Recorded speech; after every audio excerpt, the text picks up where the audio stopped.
two examples before I go on. Take this automated autonomous cars. So you would find that probably the way they get it here, and it's already deployed in some cities like San Francisco. So you would find that probably if it can commit a mistake, it can commit accidents, but where a human being does it, maybe 1 in 10 lakhs, probably that is 1 in 10 crores. And they would bring it to those orders of magnitude difference so that they are approved for passing and they can be used, deployed safely. The second important one is that if supposing they do a root cause analysis, an accident has happened and they do a root cause analysis. After that, they fix it. Once it is fixed for all Tesla cars or whatever cars all over worldwide. And that is not the case with human beings. You cannot fix everything everywhere. So that is one thing that is of great interest and importance, why autonomous things happen. The second thing is to deal with large problems now, which are facing us. I wrote a blog on this a couple of weeks ago, around Independence Day time, that there are, say, 5 crore judicial cases pending in India. Okay. And they've calculated that with the current manpower or even to bring in tools, it's called in AI. So the moment you bring in AI, suddenly now a lot of questions arise. There is possibility of bias, misuse, so many things. So those will need to be tackled. So that's what I now turn to Mohan Raidu Garu, say that what are the foreseeable problems and how do you tackle them? Yeah. Thank you, Dr. Sriram Garu. As we all know that AI works on huge amounts of data. It plays with the data.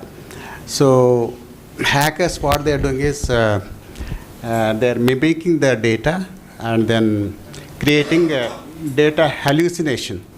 So AI hallucination. So we should be, cautious about this AI hallucination and continuously check our data sets and see that they are in order. That is something about the hallucination. Then we have a prompt injection. What they do is the hackers, your data is working and you are depending on your data sets and you are getting your decisions, AI-based decisions. So, looking at this, what they do is they inject certain data which gives you wrong results.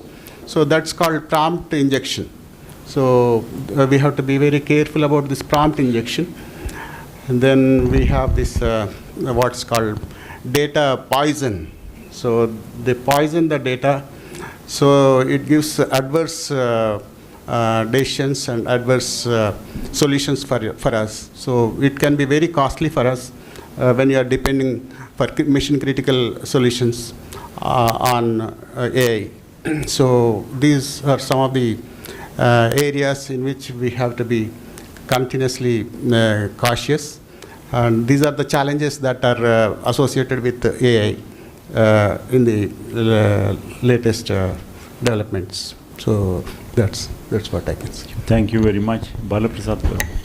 Thank you. I think well said about those 3 patterns. But one important thing which I want to draw your attention is what Lalit was trying to talk in his first response about false positives. This is something which is very evident in the IT industry. We normally get a lot of false positive alarms, where our security operations centers need to deal with these false positives, and it's very, very time consuming to analyze, to describe it as a false positive. Now, how do you deal with that situation? It's a challenge. That's one of the major challenges where we waste a lot of our energy and amount of time in investigating the false positive to fix it. Second important challenge, how many of you are having cybersecurity professionals working with you here? How many of you see that they wanted to embrace their career in cybersecurity? I asked the same question, the hands went down. Not many people really today understand the career path of cybersecurity, where Dr. Sriram mentioned about the career path. talent is an important challenge. Skill is a challenge which we are facing today. And combining these two technologies of cybersecurity and AI and embedded into one particular associate is even more challenge. And dealing with that challenge is becoming a very important norm for every enterprise to deal with. We launched one particular seminar on cybersecurity. Only 15 associates joined for that particular program because they did not understand what is the direction they would head in. But then we, as Mitali mentioned in the beginning, we changed that name, AI in cybersecurity, and there were over 1,000 plus registrations. The buzzword is all about AI, but helping them analyzing the relevance of AI in the cybersecurity context is very, very important. And helping them understand how do they apply that particular skills in tandem to solve the problems is also very important. So applying the best practices and addressing the challenge is important. So whether you're setting up a security operations center to deal with false positive, or you're setting up a competency or academy to deal with the skill shortage and talent, these are two important areas. If you are able to really look at it, rest of the things will fall in place. The third important area where we are seeing it as a challenge is force fitment of generative AI in solving cybersecurity challenges. We normally feel that Gen AI can solve everything, but not necessary. Please do not force fit generative AI everywhere. There are certain things can be done with analytics also. There are certain things can be done with machine learning models. Generative AI need to be applied only in the context where you wanted to create new content, new insights, and new coding standards embedded into that particular programming models. Under that circumstances apply. I give you one example what we are trying to do today. We have trained a model with more than 1,000 malware signatures. And we requested generative AI model after getting trained to create a new malware signature, generate a new malware signature so that we can start simulating the threats on it and start training our associates in that direction. That's a good scenario for the Gen AI. But if someone says that I'm using Gen AI to predict the threat, why you need Gen AI for that? Predictive analytics are good enough for that, or normal machine learning models are good enough for that. So I see there is a huge amount of mindset challenge which exists today in many practitioners because there is a trend in Gen AI, they want to force fit it, don't force fit it. Apply little more common sense so that you can really understand where you need to apply certain things. So in nutshell, dealing with false positives, dealing with skill shortage, and applying technology on the merit is important things. If you can deal with these three challenges, we are there. Thank you. Awesome. Yes, Lali. Great. So I'll give you three perspectives. One, I like his three views. One, from my product perspective. One of the biggest stigmas that we have is, AI ML in a lot of people's minds is cutting edge, probably a lot of math, using some libraries, using some programming skills. Traditionally, threat researchers are not people who have that kind of a mindset. So getting them tuned and adopting it and making them convinced about using AML, I think is a big challenge. Saying that, yeah, there is this alternate option of you doing better your job than the typical way that you have been doing. So getting that cross-skill is a challenge. The moment you try to create pure play technologies, understand cybersecurity, I don't think that's easy. Cybersecurity guys adopting AML is much easier, learning AML is much easier than AML guys trying to understand cybersecurity, because the understanding of cybersecurity is very, very deep and broad in terms of the enterprise architecture. This is the problems that can happen at different levels rather than just using some data and playing against algorithms. So skills is definitely a challenge. Second, I'm not going to talk about OWASP top 10 for AI ML, top 10 for prompt engineering. I think that's a beaten topic. The other angle that we also see is like banks, where our money is all there, they are the most attacked. The other thing that we are trying to seeing more recently is the AML based attacks coming on cybersecurity companies, because you compromise a cybersecurity company, you have doors to pretty much everywhere. So we guarding ourselves against cybersecurity companies is an ongoing challenge. You probably everyone in the cybersecurity OEM side would have seen attacks coming on them. These two probably in terms of what is happening. One angle that's also happening from AML perspective, I think it's probably overused or probably understood in terms of what it can bring or risks that can come out. So the thought leadership that needs to come in terms of what does it mean in terms of risk management. At the end, cybersecurity is all about risk management. And you are using AML, which is not a binary. It can give you 1 + 1, sometimes even 1.99. It's a risk. It's a risk when you are managing cybersecurity risks. So that effort that's coming in terms of what is that safe, secure way of AML is another challenge that's coming on.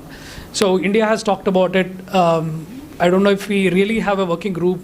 Probably Bala would know it, but there is definitely some effort that's going in terms of what is that safe way of using AML. NIST has formed a AI safety consortium. We are part of it. EU has come out on a regulation in terms of AI adoption. So that all means something for cybersecurity again, from challenges perspective. Finally, I want to leave some philosophical thought.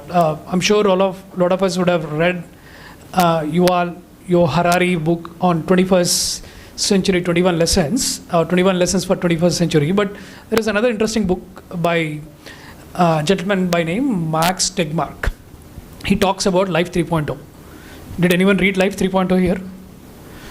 Are we in Life 1.0, 2.0, or 3.0? I mean, at least software world, we are all tuned in terms of 1.0, 2.0, right? So he's talking about 3.0, and that 3.0 is about 10,000 years from now. That's even more scarier. The three scenarios that he's saying what AML can do: one, we'll all get annihilated, so we'll all go away from this earth or wherever it is. The other is we'll coexist and live with them. The third scenario is even more interesting. He's saying that we'll all be sitting in a zoo and robots will be watching us. So yeah, I think the challenges are just beginning to happen, I would say, in terms of AML for us. They used to be humans. Yeah, and they used to be humans. Yeah, thank you very much. So Prakash. Yeah, so I think the second line of defense and third line of defense was very well covered by the rest of the panelists. I think I would like to talk about the first line of defense, which is end user, our own family members, maybe our parents, our kids, and we ourselves, right? So the AI is enabling. I think my friend talked about the Gen AI capability. You need not to enforce everywhere, where whenever you need to generate things, then probably Gen AI is needed.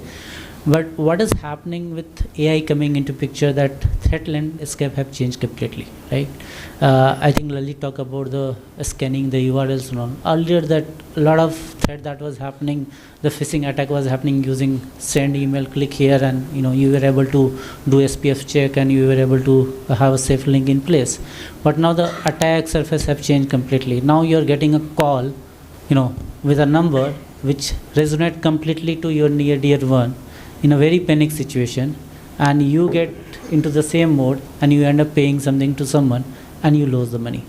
Now you have a scenario where someone joins your video conference who resonate exactly the person he is supposed to join, but that person don't even exist, and he passes some executive order on that meeting which get executed. Okay, by the time people realize $1 billion has gone, right? So the attack surface has gone more sophisticated, more dangerous than it was ever before, which means if we have to have a defensive mechanism in place, they're saying diamond cuts diamond, right?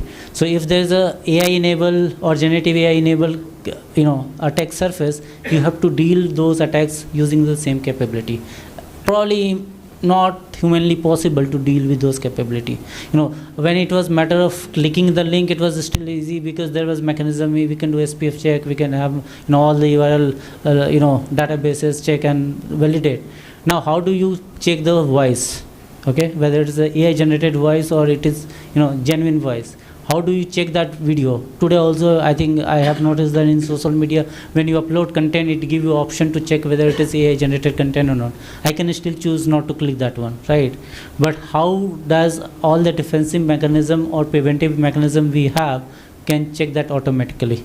So that is one challenge that I see coming, because now this is, earlier the AI capability was more with the developers, product users and product developers, but now it has gone to the end user. Even I have seen kids asking Google to solve their homeworks, right, which is good for them in a way, but that means every instruction that they are giving to that software is going somewhere, and tomorrow it can be your very personal family information which is going. There are smart TVs, right, which keeps recording a lot of things that you talk at home. So those sort of challenge that I see is impacting the end user. Yes, there's a larger challenge on the corporate side, financial, regulatory, and other piece, but end user is impacted very well, and probably they are not aware that what they are getting into it. So awareness is again another key. Obviously, we can educate users that what all terms and patterns it is coming and all, but many times you miss that. So there has to be proactive mechanism. All the software development companies who are offering the product, have to have security inbuilt into the design. We call it security by design. So all those mechanisms also put in place when they are developing it, so that end user don't have to just rely on the awareness piece, right? When it comes to awareness, there is a tobacco pack which says, it causes cancer, but people go and buy. Every year there is a tax increase, but they are buying it. So we cannot just rely on the education part of it. Yeah, thank you.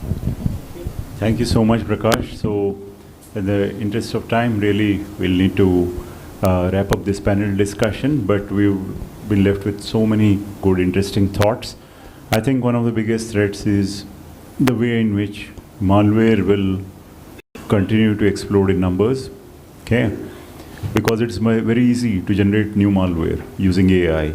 Okay, you can use a lot of tools to generate new malware and also test it against the existing defenses.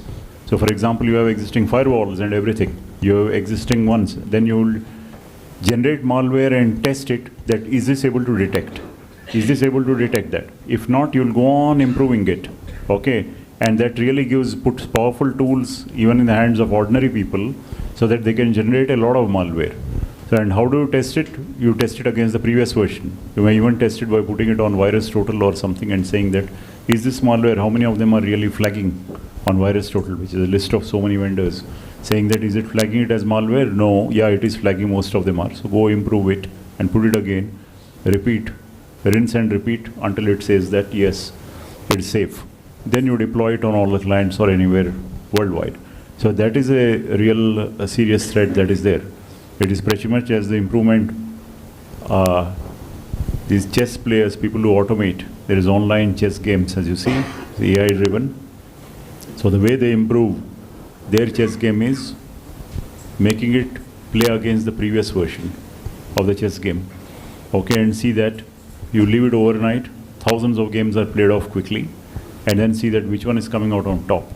This new version is really winning most of the games, then this improved one, you take that, and then you continue to improve it. So the level of scale and sophistication to which they will improve these deceptive malwares is such that no ordinary human being can detect. It's a constant battle.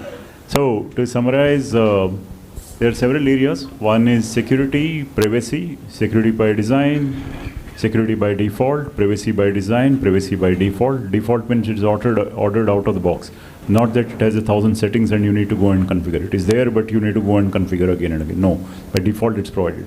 Then there is safety and reliability. Okay, then explainability of AI, that's very important. Okay, and of course you have other things like biases and all those need to be addressed.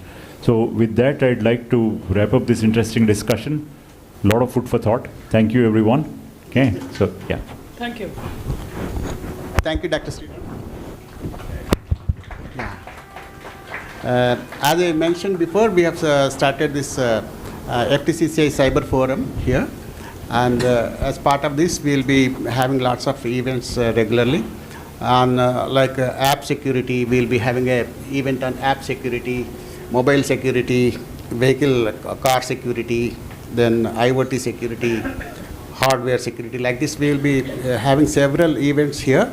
So the communications will come to you because you are all registered. We'll use that database and send you the invitations. And also we will be having a training programs on cybersecurity and AI in cybersecurity. So that also will be available. In fact, we have conducted in the past also. It was well received, and people, all of them were very happy. Training, normally what happens is weekly we have 2 sessions that way spread over a few weeks, and then it happens that way. So thank you. Thank you. Thank you very much. Thank you, panel. We would take some 3 questions. Yeah.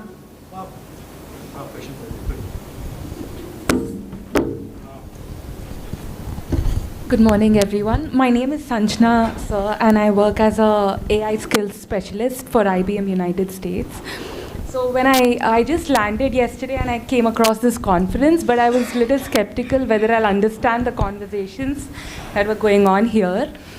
And first, I would like to tell everyone that I know the meaning of AI and I know the meaning of cybersecurity, and that's why I was able to understand all these terms. But there are many people here who don't even know the difference between AI, generative AI, ML, data science. All these are terms that people don't understand, and I completely agree with you when you said that there is a skill gap. So what are you doing in your enterprise to make sure that this skill gap doesn't exist, or at least to cover that skill gap? I believe this is targeted to me. Yes. With 6 lakh employees, only you can answer. I think, first of all, these words are very interchangeably used without understanding the underlying meaning, not only with the associates as rookies, but also the experienced people and also with customers. Recently, when I encountered with few customers, they told, I'm not sure when to apply Gen AI, I'm not sure when to apply RPA or hyper automation, when to apply ML and DL, machine learning and deep learning. Can you explain me in very, very simple terms? If you are doing a mundane job and repeated tasks in the same way all the time, go for the robotic process automation. But if you want to embed intelligence into every step, where it can make certain decisions, which is inferred through certain rules, go with an hyper automation. But if you have a data sets which requires certain classification, some categorization, then apply the machine learning algorithms.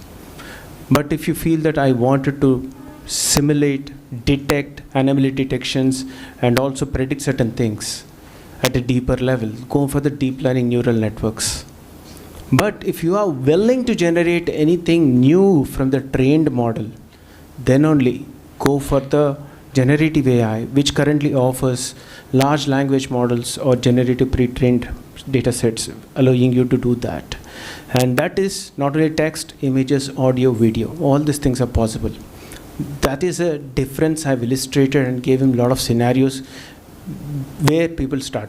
So fundamentally clearing and helping the associates about the differences about these technologies is important as part of the skill enhancements.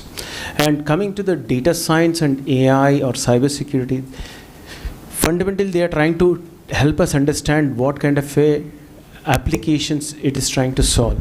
Linking that with industry applications is very important. Skill does not mean I can program. Skill means today, how do you apply that knowledge to solve a problem?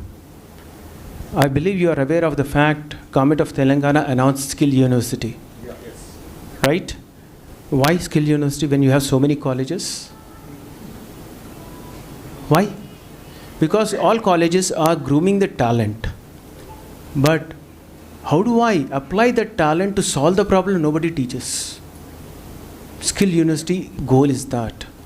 If this particular light or a fan or AC got stopped, did any engineer here can go and fix it? having that hands-on experience is also very, very crucial. Skill University aims to achieve that. So embedding AI into the different public sectors to solve the problem is becoming important. And within TCS, we are applying AI in cybersecurity across the industry sectors where the skills can be leveraged and solved. The skill gap and assessment is all driven through practical case studies and problem solving techniques, not about only programming techniques. Today, programs can be done 70% through the code generators available in the market. But solving the problems with the logic for that particular industry sector is becoming important. Yeah. Ma'am, this question is for you. Sir, you are the CEO for the Cybersecurity Center of Excellence. Now, my nephew in the US is a Cyber Information System Security Practitioner, and he's been practicing since last 7 years. So can your body come out with some kind of curriculum or something like that, where we have practitioners like, who go and serve the industry? Because this is what sir has told from TCS, that there is a lack of this. मालूम सब है, लेकिन लोग पढ़ना नहीं चाहते और इसकी बहुत डिमांड है. तो इस ऐसा कुछ आ सकते हैं. I know PM Modi has been very particular on AI. उन्होंने अपना सब lectures में बोला है कि artificial intelligence is the future. So can Telangana government start some kind of a curriculum here? So one thing, actually 2-3 parts to your question. One is cyber security related curriculum which is going mainstream. So AICTE, which is the apex in education body for technical education, that has approved a complete BTech in cybersecurity, and many colleges have adopted it. So you'd find a mainstream, full-blown BTech cybersecurity engineers passing from this year, next year, or something like that. First batch has to come out, second batch, and so on. So that is one thing that is happening on the mainstream level because the demand is so much. The second thing is that please connect with us as we are the industry body, and we'll continue to hold many such sessions. Okay, there are ones which are quite deep, meaning that it's a complete 1 week hands-on full programs are there. Then there are ones which are half-day, one-day workshops like malware analysis, DevSecOps, and so on. Then there are ones like IDCSS. Please get in touch with my team members. They will guide you on where professionals and students can join in Indo-Dutch Cybersecurity School spanning a month and all. So like that, we keep holding various things depending on the industry need. We keep gauging. So please ask them to first get in touch with us. Follow us on our channels. We'll be able to guide you further. Thank you. Yeah, thanks a lot for everyone in the panel. Hello. Hello. Yeah. So just for the interest of the audience over here. So one, as sir has mentioned during his speech, so we have recently concluded, I guess, the greatest hackathon, I guess, in the cybersecurity. If it is not in the world, then pardon me for that, but it is the greatest to the extent that 10,000 participants from across the world has participated. 24 states in India, 3 union territories, and 20 countries all over the world has participated. And as sir told, we have churned out those candidates. As an industry body, if you're looking for a ready cybersecurity young talent, so we are the home for it. So do connect with us. Second is, just in interest of that, we have one program called IDCSS running for the 5th year this time. It done during the Cyber Month, October and November. So it is over 30 days online class, over a full-blown, you can say the fundamental class on a cybersecurity, which include law and advanced topic like quantum and cybersecurity and AI. So do visit our website. We have already opened the call. So there is one student category, there is a professional categories.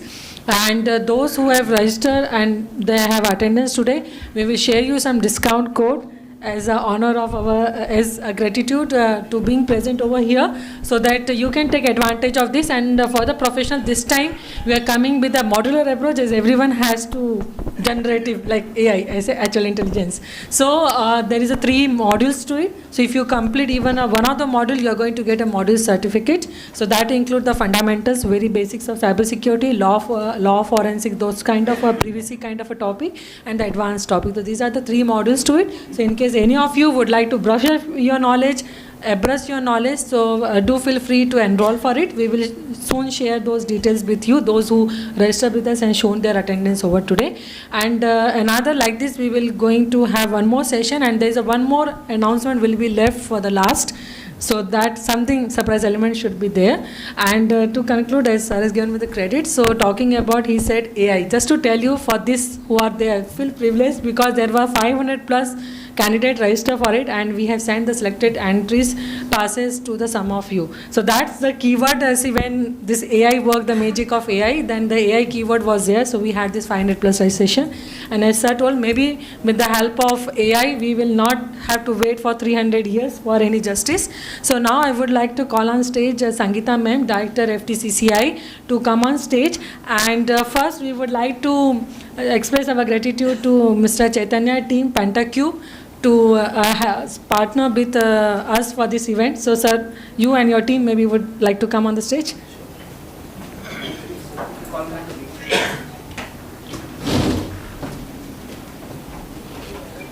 I request our panel to please join our event partner. Facilitation, please.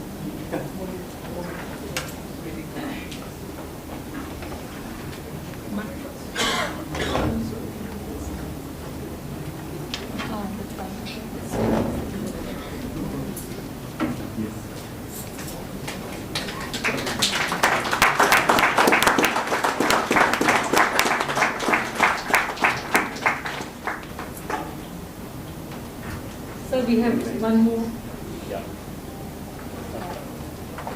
We have Mr. Mayur also joining from PentaQ. Please, Mr. Mayur.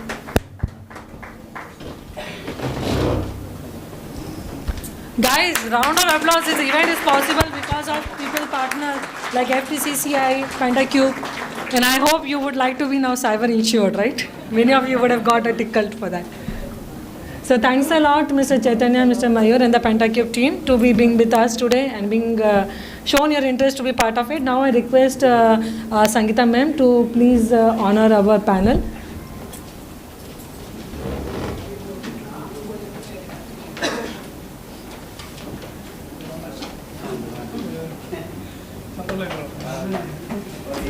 First, we would like to express our gratitude to Dr. Lalit Mohan, please. I request all the panel members to please join.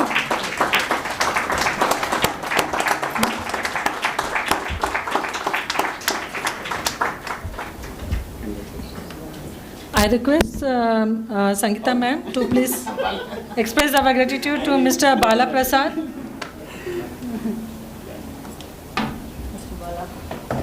Thank you so much.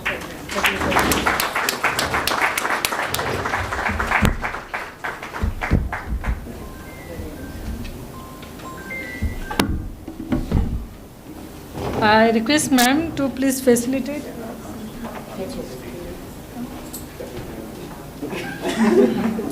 Okay.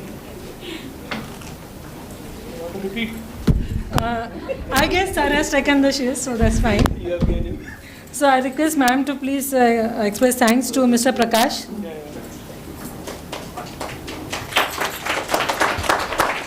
And in the order of importance, we are going in a decreasing order. I request ma'am to please facilitate our Mohan Raidu sir from FTCCI. And last but the most important, Dr. Shriram, the moderator of the panel. Thank you.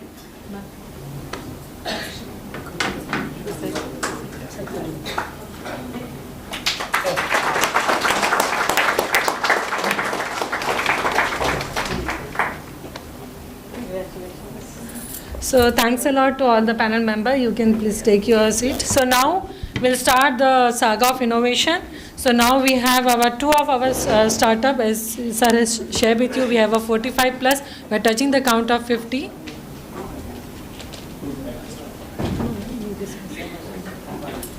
So we would first like to start with one of our startup called Deep Algorithm. We have Mr. JP Mishra, founder from Deep Algorithm. I leave the stage for you, Mr. Mishra.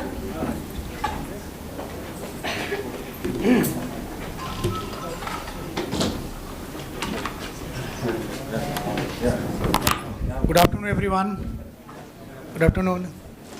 So, before I start about presentation, how many people use online banking? Can you raise your hand? Mobile banking, almost everyone, right? And do you feel your amount in your account is safe? How many people feel it is safe? Okay. Why you're not feeling it is safe? Okay, so let's go with one person. So you're using online banking. Do you feel your account is safe even if I get your ID and password? With the current MFA, what they have. That's what we are going. If I get your ID and password, and if I can hack your mobile phone, do you feel it is safe? Can hack anything today? I'll tell very recently, one of my friend, he sold a flat for 79 lakh rupees in Hyderabad, and just within a week, his phone got compromised. In one night, entire 79 lakh rupees wiped out. And that kind of attack is known as account takeover attack, what we call as remote access takeover attack. If your phone get compromised, they can access of your OTP, they can access of your credential, because in phone you have your emails, you have every access they can take. These kind of attacks are known as account takeover attack, and we are solving this problem. So my name is JP Mishra. I'm having around, just 1 minute, why is moving? Yeah. I'm having around 18 years of IT experience. I worked with the companies like SAP, Deloitte, ADP. We started this company 3 years back. We are incubated with CCOE, IIT Kanpur, IIT Mandi. And the problem we are solving is the account takeover attack, where your credential, your ID, password, OTP is getting compromised. How you are going to solve this? So what we are doing is, and even if you see, recently 72% of the frauds are happening just because of your mobile got hacked or your mobile got compromised. If your mobile compromised, you are almost gone, right? So to tackle that, I'll just quickly go. And even all existing MFA, whatever the multi-factor authentication you have, even your face recognition is also getting bypassed. Now one of the very advanced malware, they are able to bypass your face recognition. Many of people are using Google Pay, Phone Pay, right? And how you feel it is safe, because you mostly go and check your phone pay, your face recognition. That is getting bypassed. I'll show right away. I'll show I can hack your phone, and I can bypass your face recognition, and I can do a transfer from your phone to any other account. This is just because of the existing authentication system, MFA. Those are in nature of static, and it's compromisable, right? So what we have developed behavioral biometric based authentication system. We are going to identify based on how you interact on your phone, how you type, how you swipe, and how you use your phone, and based on that, our solution identify it is you or somebody else. So now we are challenging hackers, even they can take my phone, they'll not able to make any transaction, identify immediately based on how you interact with the device, and it will stop the fraud getting happen, right? The 99.6% accuracy we are getting, false positive less than 0.4%. One of the leading bank, they have validated our solution from last 6 months. Right now, our solution is into their live, where we are safeguarding their online banking and also mobile banking. So here one example I'm just showing how it goes. Now you can see, just showing how other phone getting hacked remotely by hacker if they able to install Trojan or malware into other phone. You see, from remotely, person is sitting, might be in China or somewhere, they can get into your phone pay remotely, and now they can make a transfer. Even they are not having your face recognition, they just have to install a Trojan into your phone. And nowadays, because of phishing, a number of ways, the Trojans are getting installed. This kind of attack we can solve. Now I can just show you a demo. Even they have a control on your phone, Trojan installed, but our solution understand it is you are operating, not somebody remotely sitting operating or anybody. Based on your behavior, how you touch, how you swipe, our solution immediately recognize it is you, not anybody, and then immediately block to get into the system. So this is the solution we call as ADAP ID. Patent has been granted, and we are also going to patent into US and UK. And this solution is going to solve the problem of the OTP-based fraud, or we can say identity fraud. That's the problem we are solving. The other part I'll just skip. So this is about our team. We have our co-founder, Dr. Amit Sukla. He is IT Kanpur graduate, PhD from Imperial College London, around having 15 years of industry experience. So we both are working here, team, 18-member team we have here, IIIT Hyderabad, and also in IIT Kanpur and IIT Mandi. And we have the industry expert, Ajitesh, Amit, and Ajay, they are helping us. We got the Best Innovative Startup Award at T-Hub, and also we got opportunity to present to our PM. So that's the brief about our solution. Thank you so much. Does anybody have any query? I can take it up. Yes, please. Cloning can be done, sir. No, Cloning. no, even phone cloning means what you're saying, the remote access. So that's the problem we are solving. So even your phone got cloned, your phone got hacked, they can see remote sharing, they can completely see, but still they will not able to operate on your banking app, because our solution identify if somebody remotely operating or it is getting operated by you. Even somebody steal your phone, somebody got your phone, the way they interact with the phone, our solution recognize it is not you, it's somebody else. So your wife cannot use your phone to perform any transaction. There is a single point of failure, right? Single point of failure? No, so I think those are that question goes on the IP. We are not just taking only behavioral biometric. We are taking 4 things. Your device binding, behavioral biometric, physiological biometric. Together we are creating a combined model, and based on that we identify it is you or somebody else. You get it? Right. How can we do it? Definitely. So in that case, right? So we have an option. If your wife want to do a transaction from your phone, right? So in that case, would some other, like as of now we are stopping. Mm-hmm. Definitely we are stopping. We don't want other person to use your device to get into the system. But yes, mechanism would be there. We can have multiple device on board, and you can create as a other account holder for same account from that device. So we can have 2 people, like 2 behavior. Personas. Yes, and then based on that we can add it. Okay. Unless actually you want to secure your phone with your wife.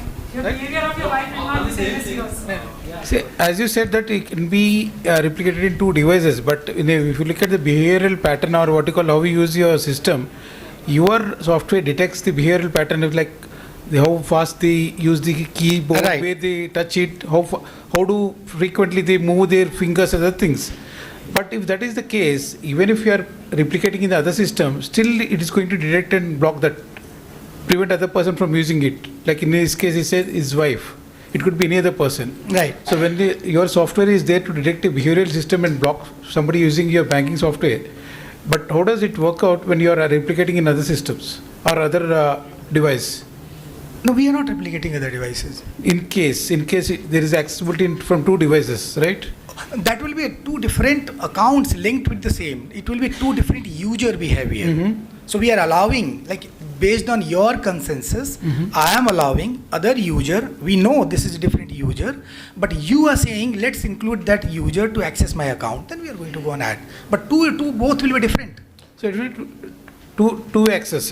Right. Yes, 2 access to the same account. So it's as good as that if you are allowing somebody to access is yes, well and good. That's the option we are giving. Officially. Ideally, it should be 1.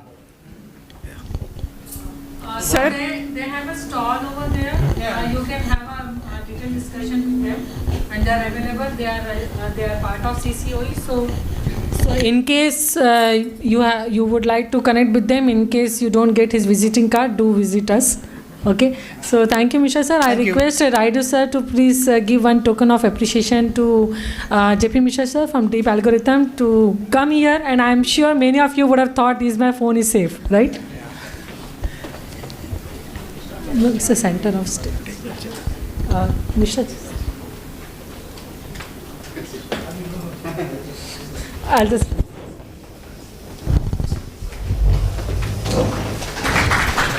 So a big round of applause for this. You can see that innovations are happening. That's what is the DNA of startups, like which we have not even thought it is happening. And you're not thinking, whom should I give access? My wife, my cousin, and my father, and my mother. Yeah. So thanks a lot, Raidu sir. Thanks a lot, JP Mishra Garu. Now we have next team from Data Safeguard, another startup. Started just before this event with us. So we have Miss Mahi Gupta from there. Over to you, Miss Mahi.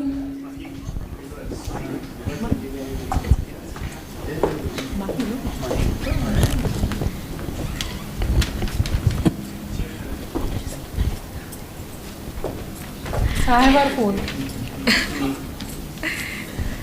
All right. Hi, everyone. So, before I start this conversation, let's just address the elephant in the room. The elephant in the room is that we are living in a very, very digitalized world, right? Post the pandemic, everything pretty much is available on the phone or on an online website, right? You would never go to DMart or let's say Vijata. You would easily, just swipe on your phone and be, Swiggy, Instamart, doing something, Blinkit, Amazon, right? That's what our fabric has become today. So imagine a world where everything, pretty much everything under the sun that is there about you is exposable. It's something which is, capable of reaching the wrong hand at the wrong time and exposing you to catastrophic events, leading you to, the gentleman before me said that, there's a good possibility that your mobile access can be typically taken remotely by any other person, and there's your money just gone in a click of a second. That's it. That's all about it, right?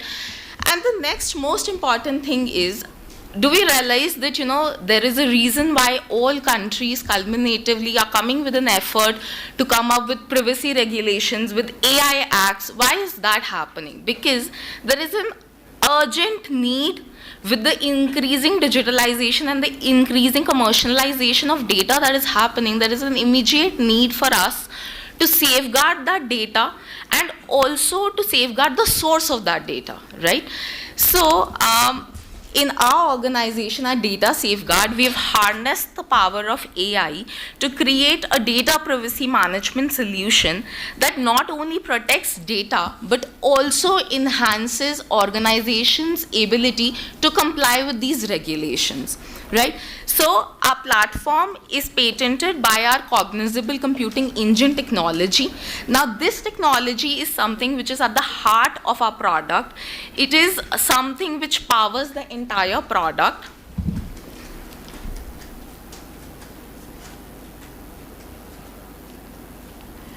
So, all right. My name is Mahi Gupta and I come from a long, yeah, thank you. I come from a long consulting background. Okay, having served for the Middle East and the European, jurisdiction, my last assignment was with Deloitte. I used to work as a senior manager there. So now talking about Data Safeguard, we basically help organizations solve the data privacy and synthetic fraud challenges. So you must have heard there was an incident that happened in China where a chartered accountant of a multi-million-dollar company was in a meeting with their CFO and one of their leading executive and board member, and that gentleman was supposed to transfer $2.4 billion. That's a huge amount, right? And so it turned out all of the members that were there in the meeting were deep fakes. And he ended up transferring $2.4 billion to a bank account which was not known to him, but under that authority presumption, he ended up transferring that money. Just imagine the kind of loss. And also, not to say there is a significant amount of erosion of trust that happens amongst the clientele, amongst your own customers and your niche, your employees and all of that, right? That is also something that happens. Now talking about the recognitions that we have been awarded as the Disruptor 50 by CNBC. Now almost 78% of the worldwide legislations have been talking about data privacy or AI in some aspect or the other. That's a huge chunk. There are approximately 112 countries that have come up with data privacy regulations, right? Now, talking about the data privacy spend and the cybersecurity spend, right? So 20 years before today, data privacy and cybersecurity is something that became very relevant, right? And as per Gartner and Forbes, in the year of 2023 and 2028, this spend is going to shift from the cybersecurity solutions to data privacy solutions, and this industry is going to be valued at a $150 billion industry, and by the year 2028 again, $175 billion will be expected to be spent on synthetic fraud alone, right? Now, moving to the most important thing, so we know that everything about us is capable or somewhere is possible and is a possibility for us to be recognized as an individual. So let's talk about, my phone number alone may not be capable of, identifying me, but my phone number with, let's say, my, current designation, or let's say my, organization's name can easily allow somebody to have a basic idea of who Mahi Gupta is, what is she doing, where does she reside, and what is it that her exact life pattern is. So can you imagine these two elements alone? Right now I'm just talking about two elements that are coming on the top of my head. They alone are capable of identifying Mahi Gupta as an individual in a crowd of 100 million people who are living on this planet, right? So just imagine these counts of individual elements is going to be ever increasing, because everything that we are doing today is something which is consumed by social media or IoT of things, right? It is consumed, and it is possible for them to recognize us from anywhere and everywhere. So PII elements out in the world are like a ticking bomb. They're ready to explode at any point in time, given that they are in the wrong hands, right? So we have come up with a solution which is called ID Redact. Our solution is called ID Redact. It is powered by a cognizable computing engine, which is at the heart of, our product. And basically, our product is split into 7 modules which are integrated with each other. Each of the module is something which helps organization maintain data privacy compliances. So the first that we have is a universal consent manager. So we realize that, we are the owners of the data, right? We are the ones who should have complete control over what organizations should ideally be doing with our data, right? So this is what our universal consent manager enables. It is basically like a URL portal which is integrated with the organization's website, and it helps you track what consents you have given as an individual, what the organization is doing with these consent, and what are the consents that you can take off at any point in time. So let's just say that today I'm very happy with HDFC being, I'm a happy customer of HDFC Bank. Tomorrow I decide that okay, I'm not happy with what services they're providing me. I'm not happy with what they're doing with my data. Now I want to take away that data from these people. Now how do I do that? How do I exercise that? Is there any way that today you can go to HDFC Bank and say that, hey guys, don't use my data, and they'll be like, yes ma'am, that's okay, we'll do that. Does that happen ideally? No, right? Because you as a consumer also cannot keep a track. But our solution helps you keep a track of what consent you're giving, how that consent is being handled, and how is that consent being managed, okay? Now talking about the data subject access request. Now again, if I say that, let's say I took a life insurance, I was not married at that point in time. My name was Miss Mahi Gupta. Now, I took a life insurance at 5 years prior to that time. Now, today I'm married. I want to update that data. I want to, make my husband a nominee. I want to make him a party into that existing life policy. How do you do that? Do you go to the, HDFC's, let's say whatever their existing nearest branches, do you go to them every time for every small thing that you want? Is that something that is feasible for us? Is that the kind of lifestyle that we are currently living? We are so busy with our own work, with our own things. This data subject access request helps you manage what request you're raising to the end organization, and it also helps you keep a track and what resolutions have been provided by the organization. Now, talking about the confidential data discovery and confidential data redaction. So organizations have pool of data lying in their databases, their data warehouses, their data lakes, right? And they have no visibility over what data is it that that is sitting with them in that data lake. Let's say elemental wise, they would not have any idea of whether it's a first name or a last name, or if it's an Aadhaar number, or if it's a PAN number. What is it? What data is sitting with them? Because generally what happens in an organization is they keep making copies and copies of data, and that data keeps residing in different data lakes, and they do not have that visibility of what to do with that data, or what data is also sitting with them. So this is where a confidential data discovery module comes into picture.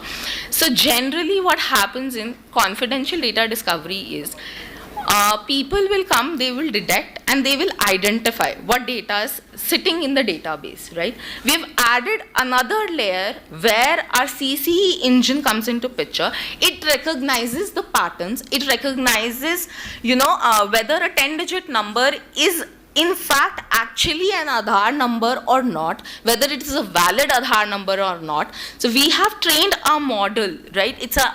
We have trained the model using the BERT, the SPACY models, and we've added another layer of confirmation, right, before the data gets classified into the buckets of, let's say, it being the first name, the last name, the Aadhaar number, or the PAN number, anything like that, right? So the next that we have is data should ideally not be lying in lower environments, because it's the lower environments which are easily breachable. Your SORs or your databases or your data lakes are very, very secure in nature, because you've added, let's say, layer of security to them. But it's the lower production environment which is very I would say vulnerable to cybersecurity threats, or they're vulnerable to attackers. So this is where our confidential data redaction module comes into picture. What it essentially does is it redacts the data based on the organization's requirement of redacting that sort of data, and anybody who does not need to have access to that kind of data, they are not able to see the visibility of that data. So it's almost like if a hacker comes into an environment and there is no PII elements lying in that environment, it is practically a useless environment for them, right? They cannot do anything about it. They cannot do anything with that data. If I've not... We can take some questions. So, all right. And the last two modules that we have, they are basically for the executives and the C-level people to have a visibility of how well the organization is doing in terms of, doing a spot audit, or doing, let's say, internal and external audit, and also to get a visibility of how well they are doing in terms of different privacy requirements. So let's say there are different jurisdictions that an organization is catering to, so how well they are doing in those terms. Now, so this is the home screen of our product, and we have made this product by keeping security and privacy by design into consideration. So privacy by design is something which is baked into our product right from its inception, and it is compliant with the existing Digital Data Protection Act of India. And these are the sections that we cover under our different modules. Okay, so the reason why most of the customers have chosen us is because we run at a 99.54% accuracy rate in terms of our detection and reduction capabilities. Now, in terms of the other modules that we have automated workflows, and we have API integrations with the databases and the data warehouse. We have real-time monitoring of the data. So we cater to both historical real-time data sources, and we have a proper data classification and mapping journey that we do for our customers. So I think that is it. If there are any questions, I'm happy to answer. Yeah, please. Ma'am, social media handles are also covered with this privacy manager? So social media handles are something, you might be storing that social media data somewhere, right? So if you give us the credentials of the data source, we'll be able to do that. Last question for this session. Anyone? So thanks, Mahi. Thank you. I request Dr. Shriram to please come on the stage and express our thanks to Ms. Mahi and team from Data Safeguard.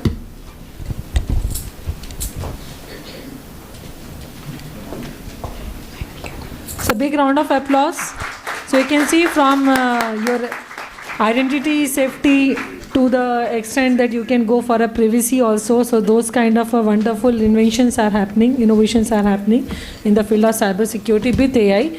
So now the much awaited, I will not take much time of yours because it is coming in between your lunch, but we have the masterclass of today on cybersecurity AI Premier. We have Mr. Umesh Tota here.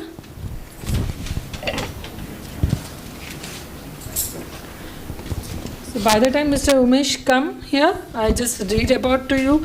So Mr. Tota is CEO and co-founder of Authbase. Mr. Umesh recognized as one of the Asia most promising business leader for the year 2020 and 2021 by the Economics Times. He is a second generation entrepreneur with a deep passion for the technology. A pioneer in cybersecurity, Umesh founded Authbase, a deep tech company that uses AI and mitigate cyber threat.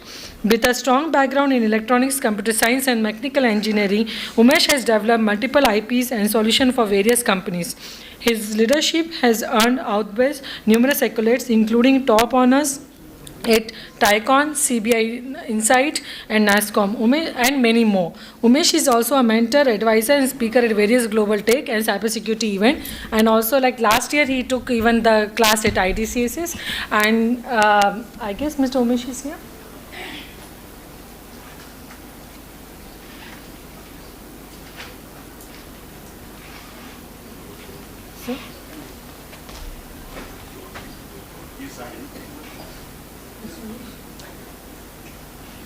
He's already here.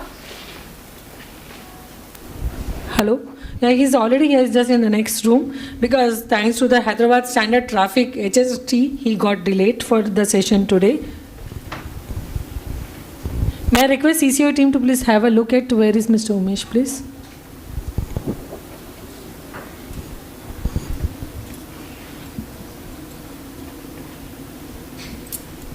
So once again, thanks a lot to the FTCCI for giving such a wonderful avenue and venue to us for this endeavor in cybersecurity and AI.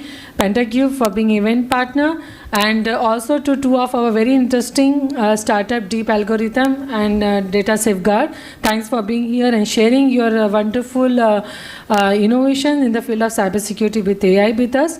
And just to tell you, this is just a cream at the top of the cake. The actual cake of 40 plus startup, 50 plus startup is registered with CCOE. So if you have any interest to explore what all happening in the field of cybersecurity and AI, and what are the advanced things are happening in the field of cybersecurity with AI, so do visit our website. All our startups who are registered with us means CCOE do take care of doing the due diligence to ensure that the people who are registered with us have a great product and great service in the field of cybersecurity. So now I guess Mr. Umesh is here. So sir, over to you. Sure.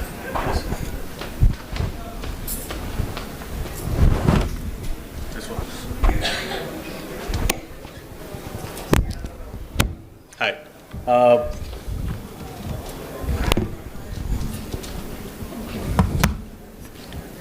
Sure. I would like to understand my audience just so I can make it easier or harder, depending on how cool you guys are. Ideally, I wanted this to be a very interesting session. I would love for this to be interactive, but raise of hands who are from cyber in terms of technology implementation. And keep raising if you are also from AI.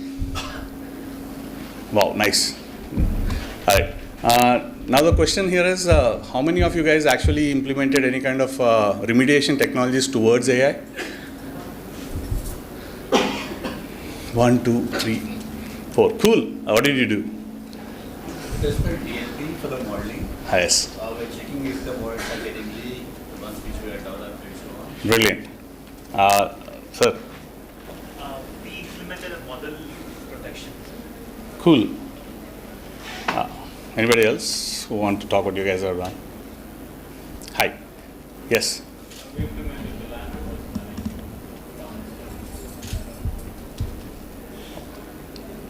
Hi. Cool. What about you? Brilliant. So the idea here is I try to make it as interactive as possible. I'll give a brief understanding in terms of why we want to talk about cyber and AI today. From a very basic paradigm shift. From AI perspective, what has completely changed today is what was relevant 2 to 3 years ago is now completely very basic, because LLMs have created that level of paradigm shift where you can have access to a lot of things very easily. Now, has this changed anything in terms of cybersecurity perspective or cybersecurity landscape?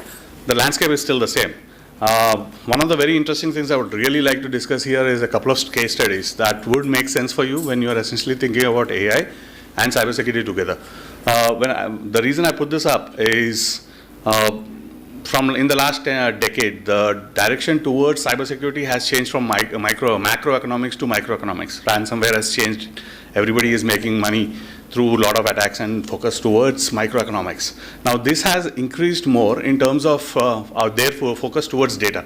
A lot of focus has been, if you look at ransomware as the epitome of any kind of virus or technology, what has happened in the last decade is, along with us in terms of tools implementation, viruses have also evolved. They have evolved to the level where their focus is trying to get something out. Infiltration is their primary focus now. Of course, they want to make some money out of it, but then again, to the access to that data, just recently we have a lot of data from our traffic has been leaked and it's available online. So that data availability has made it impossible for anybody to essentially point fingers or essentially put the blame other than the guys who are implementing it. So the economics have changed, but the main factor around this economics has not much changed. What has happened in the last 5 years is a bunch of tools have come in, both on offensive and on defensive side, that have made this extremely economical for anybody to essentially drive an entire target on complete sponsored attack towards any entity or an organization or a country. This has been only possible because of the AI evolution that has happened and access to significant amount of compute that is very easily available today, especially with respect to cyber. So how many of you guys know the relationship between Cassandra and CrowdStrike? At least how many of you guys know how Cassandra came into the picture? Yeah, nice. I feel like the oldest guy in the pool. So a while back, quite a while back, around 2000, Facebook essentially had a lot of data and tried to essentially do a lot of algorithms around the data. And they realized, hey, we are not the guys we are not the data guys. So let's go and talk to the data guys. And they went and spoke to the data guys, Google, who has a lot of data. And Google said, thank you, no thank you, we are not telling anything. So then they opened up a project towards anybody who can build something that can actually process a huge volume of data and give you values, give you inference. Mind you, inference back in those days was different. And then Cassandra came into existence. It's a very interesting story. A few guys quit from Google and then built this, but Cassandra essentially changed how we look at security. For us, until then, all that security data was just logs that would go into a dump, go into an archive. But all of a sudden, we can actually draw conclusions, we can draw insights, we can actually target and say, hey, let's block this country. 90% of our attacks are coming from this. And that amount of insights opened up a lot of possibilities towards what we can build in the future.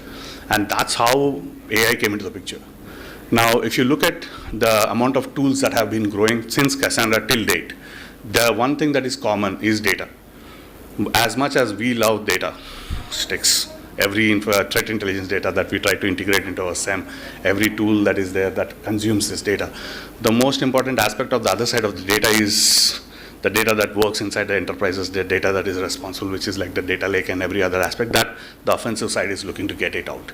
So the amount of tools that we are building around these are as growing, and the data that we consume to build these tools are the exact opposite of the data that offensive AI is essentially looking towards pulling it out. And it has strangely become today a merger between both of them because that data is actually what becomes extremely easy for LLMs to spit out if you're not really doing any secure implementation. The few examples that were given today morning as we started from the gentlemen and the ladies over here are exactly those. You are trying to build frameworks and modules around security, around data, so that that data cannot be leaked. And why is this very important is where PPT comes into the picture, people process technology. The same problem that we had, we all believe the weakest link in security is always the human being. And today, even today, that understanding of knowledge has become still the weakest link. Today, people are pulling out data out of LLMs like nobody's business. These LLMs were never had any kind of template or design towards protection of PI data, or when they were built, well, everybody knows where they are essentially being built and annotated and tagged. All this data is available in most of these LLMs, and all that information is being pulled out. But let's say you want to essentially build your own systems, or you want to essentially secure the systems that your IT teams are building in your enterprises. That becomes even more harder because today it has become so much easier for you to connect to your applications, connect to your data lake, and all of a sudden everything is open from a chatbot on your website. And anybody who is intelligent enough, who is smart enough, can actually get access to all of this. So now what we are talking about CrowdStrike over here is something very simple. And why it is very relevant is also very important. I mean, my main focus towards this discussion today is to actually point out that we, the people, are still the problem. Because our over-understanding or under-understanding of our dependence on technology has always been our Achilles heel. What you see in CrowdStrike is actually their inability to follow certain guidelines and processes that have created and that have come through an evolution of security compliance. So instead of pushing everything to and standard setup where you can essentially check with what is going to go into the distribution, what is going to go into the containment, they have completely pushed everything to the production level and ignoring their entire setup. The reason being, they had an entire automated module that actually tests this on their bed. The module was running on AI, and it said it was everything good as far as the executable was going. Any kind of security tool works on two things, data and execution. So their indicators of compromise actually work on data, their executable works on something else. So as far as both of them looking at that individually, they worked fine, but the moment they hit the market, the entire crash happened. And if you look at automation today, our entire process is so wild, off people involvement into the entire process. These automations have gone beyond our understanding and to a level where if something is not working, that's when we will pick it up and look into it. That means we are assuming that everything that goes through a process works good. And that's where incidents like CrowdStrike happen.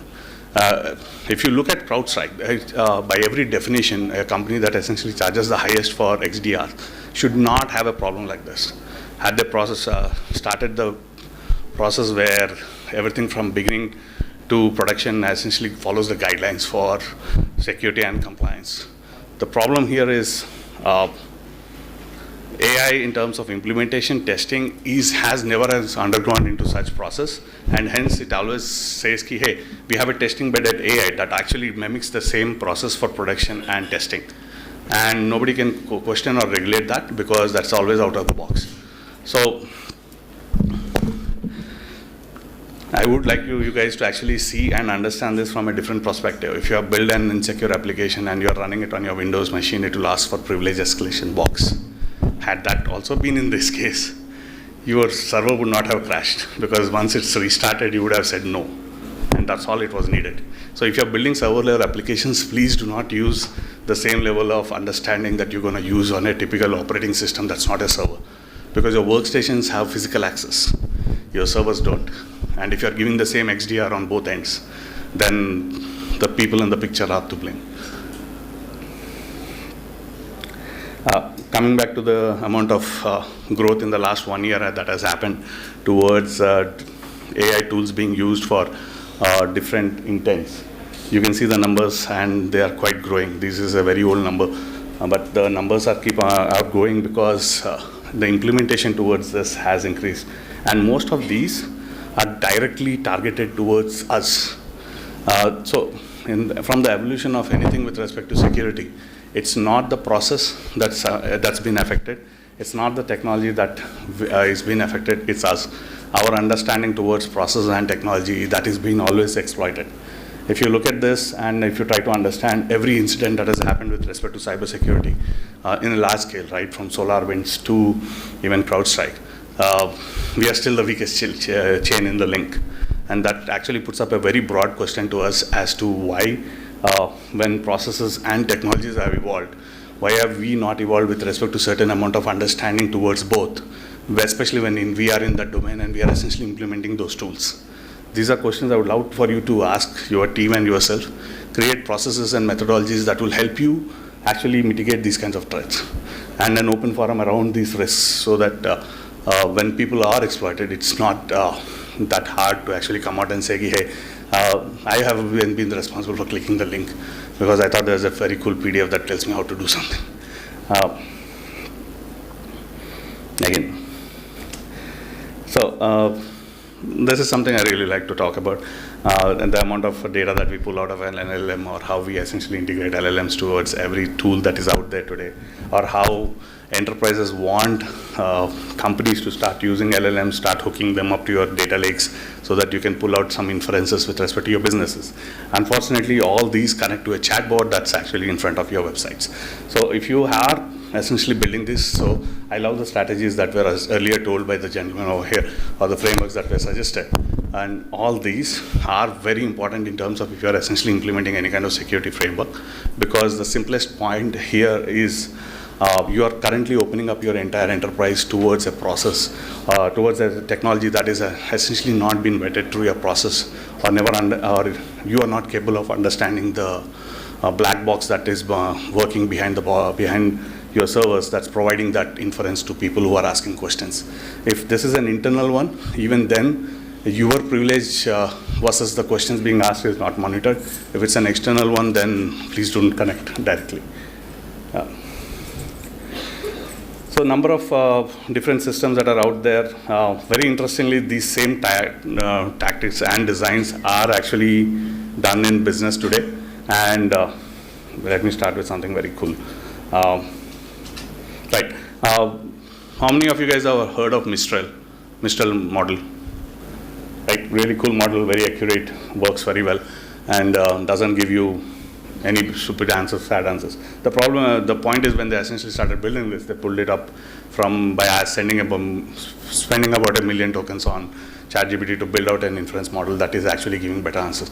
Now this one works better because there is a filter on ChatGPT's model that actually blocks most of the questions that are coming in. So the Mistral model by default actually has those filter answers that you can block, or that means that model actually works faster than this because number of steps have decreased. So very interestingly, same technology is being implemented, and it has become that easy to build and access different tools today, because these technologies, when you are essentially using it on the other side, actually start pulling data out, because most of these tools are automated, and most of these inferences that you're pulling out of these companies are very critical data. Sometimes companies go to a level of banning everything that is going out because they have no control on these tools, because they have essentially just implemented them. They are not the guys who have invented it. As technology adaptation goes, we are generally the first to adapt and then realize different tools, but cybersecurity comes down to all of us to essentially figure out how to essentially block those. And ever since LLM, it's extremely hard to essentially block anything related to AI in your enterprise, because everybody uses it, because there are hundreds of companies providing those. So different technologies that were earlier available as adversarial ML, model cloning, or even essentially to pull data out, are now publicly available as business models as far as LLMs are considered. But these same tools are also available for the guys who are building offensive AI type tools. So the framework is available. It's as simple as actually downloading the framework from a Git and start building your own. Now the question is, are you doing it for building a Mistral or another model that is really cool? Or are you building this for creating an opposition for Purple Llama or something else? Is up to the guys who are building this. That means it makes our job extremely harder. Now what we can do in terms of those is essentially understanding that the line between red and blue and purple are very, very blurred today, and understand that basic knowledge towards all three, offensive, defensive, and AI capabilities that merge these two lines have become very, very important to have. And just like we have certifications towards this, we need to have certifications in understanding and implementing these two technologies also using through AI, so that we'll actually have more deeper focus and understanding towards how we can prevent our critical assets or crown jewels and how can we protect them.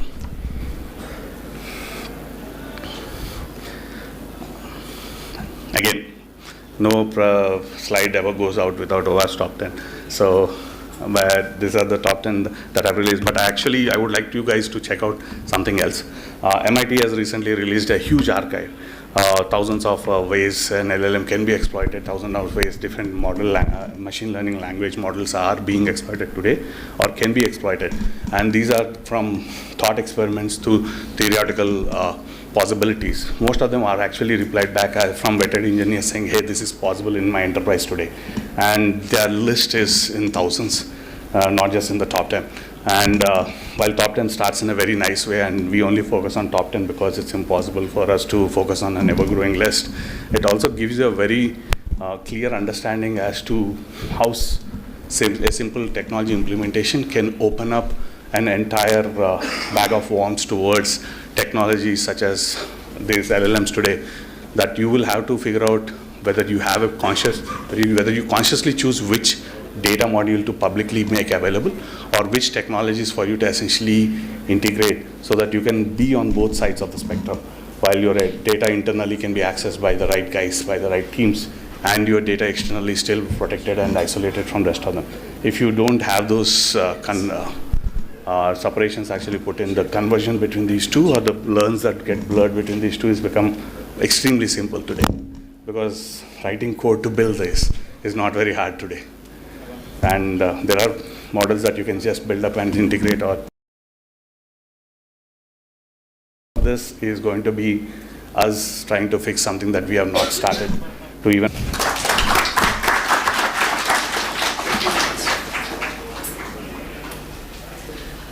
Thanks, Mr. Umesh. Please be here if someone has any special question to us. So anyone from the audience, so Masters of Cybersecurity in AI is here, you can ask question, please.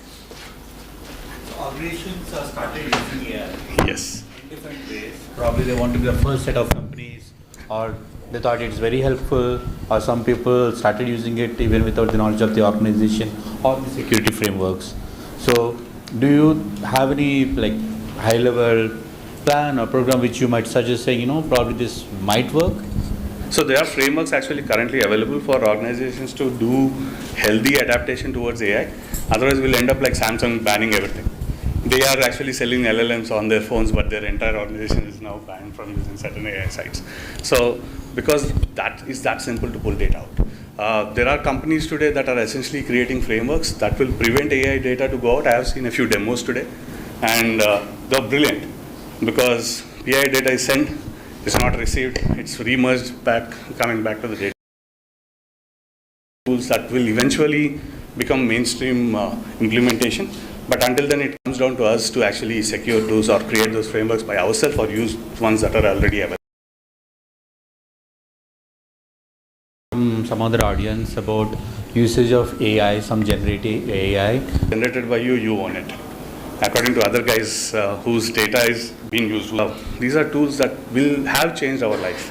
But I really want you to actually understand that the recent report from MIT has suggested that the data centers that we use today, right, they are not capable of actually doing this in a very green way. Every image you generate takes an entire charge of your phone to create that. That means that's the amount of carbon footprint that's happening at the data center level. So use your own small language models on your machines too. Thank you. Anyone else? Yes, sir.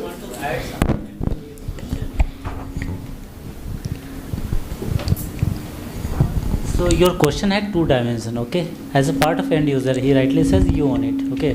But when you do corporate uses of AI, then make sure that your legal team reviews, because the way, your data is the input to the AI.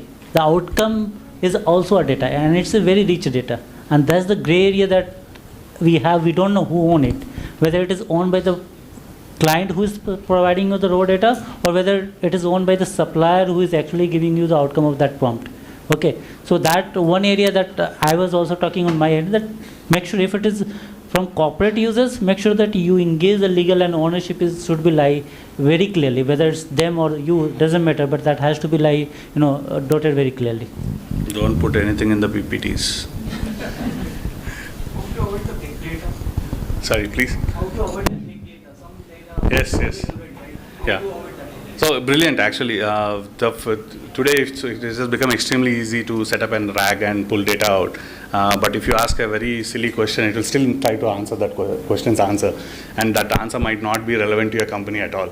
So there is hallucination that is happening in many tools, and people have actually figured out better tools to identify this. They run it through multiple models, and if there is an accuracy factor that is not around the highest, then they try to go back to the guy and ask, can you ask this question differently? So there are different models. I just gave you a very silly example because the other ones are a bit complex. But they are very easy to actually identify today. There are even actually ones that actually go through a secondary LLM to identify the logic of the answer that is coming out. So fairly easy to identify those today. A while back would have been impossible. But data, and also there is a second process.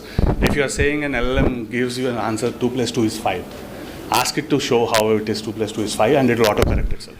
It will say I made a typo, but it actually does autocorrect itself. Yes. I'm Jaykar, professionally now become a technology lawyer, from engineer to law.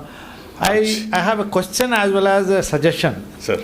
Because I am handling cyber crimes in the High Court Judicature of Telangana as of now, handling cyber crimes and e-commerce issues. Thing is, I am encountering issues with the law enforcement agencies. Yes. Like unless until there is an order from the police or the law enforcement agencies, the data will not be shared or given. Now, when it comes to digital forensics, you should have an image of that. So the thing is, tampering evidence and admissibility of evidence is an issue. So, virgin data has to be safely handed over to digital forensic experts or consultants like us. So, there is a gap. Now, you as an industry leader or a thought leader, and also some companies here who are coming, I am also a CISA, a platinum consultant. So, coming to frameworks, coming to ethics, there are various phases or domains which are involved in one particular handling of cybercrime. So, when it comes to LLMs, jumping up, okay? So, when it comes to LLMs, they have no limitation. When it comes to ethics, there is no limitation. See, all fall back into old IPC, CRPC and Evidence Act. Now, BNS, Bharatiya Nyaya Samhita, BNSS, Nagarika Suraksha Samhita, and Saksha Nadinam. So that is Evidence Act. So these are again to be fallback, but there are no case laws because there are new laws implemented from July 1st. So coming up or summing up, integrating all these relevant domains, not just PPT, it's more than PPT. So you have to coin one more acronym. So people, process, technology at the triad of security, confidentiality, integrity and availability. So I can talk more. But the thing is, my question is, what is the law of land dictates us in handling a cyber crime, and how? I'm taking AI also. The thing is, how do we transition while integrating this? That's my question.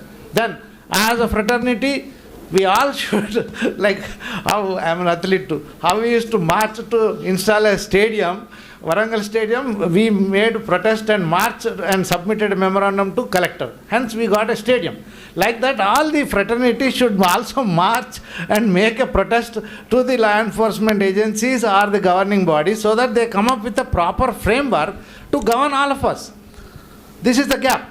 This is hard truth. I am practically telling. Yes. So these are to be monitored and make a resolution that all come up as an industry, as FTCCI and Confederation of Industry Association. All this should come into, because ultimately the law of the land prevails. Yes. So these are to be made into, and my question you can answer. Sure. Later on we can come up with a coordinated effort. So first I have a question. How many hours do you have in a day for you to do all this stuff? Thank you. I spent some time. Secondly, if you had not said about LLMs or anything else, I would have said I am severely underqualified about talking about this. I run a company that builds products, cybersecurity products. But interestingly enough, your question has a very interesting paradigm. Yes. Especially for a country like India. Yes. We are a country where the population of number of civil servants is in fraction compared to the rest of us. So right from any kind of activity from judiciary to any kind of support that you need as a single citizen, there are organizations like FEMA that come out and say, hey, we are heavily underqualified to process the entire country's taxability. So completely, the only thing that comes down to our hand is we should be governing ourselves. And like you said, LLMs are abused extremely true about that That's fact. where I see. And the only thing that you can do there is basically there are frameworks available today, but as any new technology comes in, like 5G came in, Wi-Fi came in, everybody had some skepticism towards those. And eventually we all adapted, we all created rules around this, and we all actually abide by those rules because the government essentially enforces them. It's the private industry that essentially comes out with a doctrine or an adaptation towards saying, hey, this is harmful, don't put a 5G antenna towards your face, something will happen. And same goes the other way around. Individuals' understanding of those abusers or those tools are also there. There are private organizations, non-government organizations, right use of terms, that have actually come out and said, if there is any kind of content that is abused, posted online, we will take it out. And this is not even a government organization initiative, it's a group of private organizations that have created this collective towards it. So people are coming towards and creating safe zones or safe portals for other people to come there and complain and take things out, where other people who are severely qualified but extremely low in number are focusing on bigger problems. So we need to find that convergence, just like every technology. And until that happens, we are the guys, how we behave around these technologies, how we use these technologies, they become the guidelines for the guys who are writing the books tomorrow. Thank you so much. I would like to suggest some pyramid approach can be obtained so that all private, Confederation of Industry, CII, so that at the central level and state level we can push our agenda through our FTCCI and come up with a common ground where the orders for the law enforcement agencies would be given with a framework and a guidance. That's the major thing, because we are finding it difficulty to handling the data and information. Of course, once we receive data, we get information. Thank you very much for your response. Thank you so much. We'll catch up.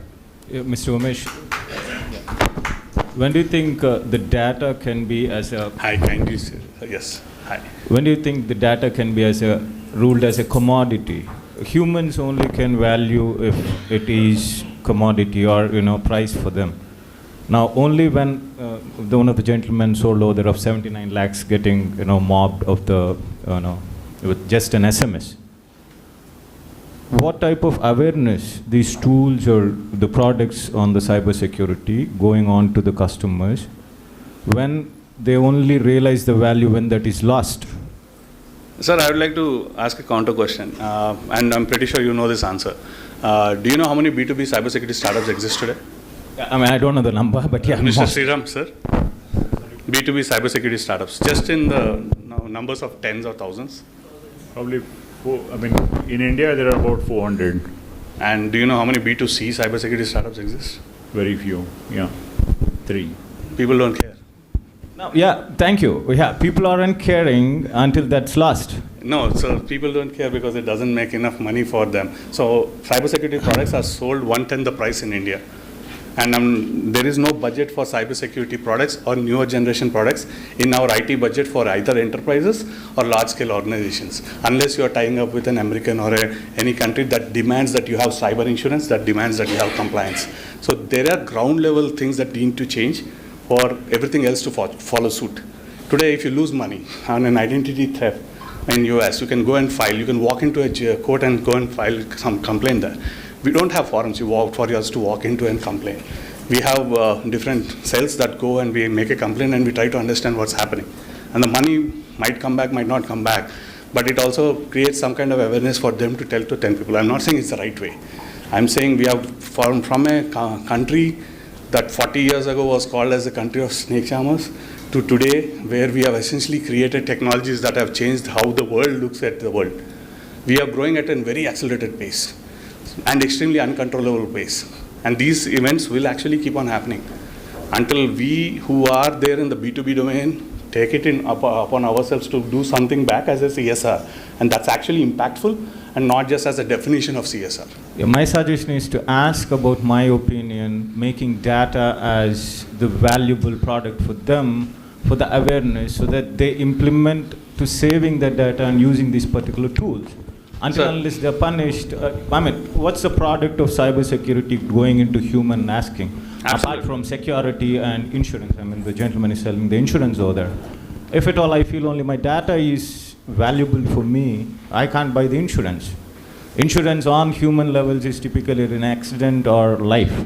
But data comparing with life, well, what's the value of it? Interestingly enough, Government of India is coming up with a data framework for it. So it actually is pretty cool, where you actually have right to withdraw your data or other guys have to comply with it.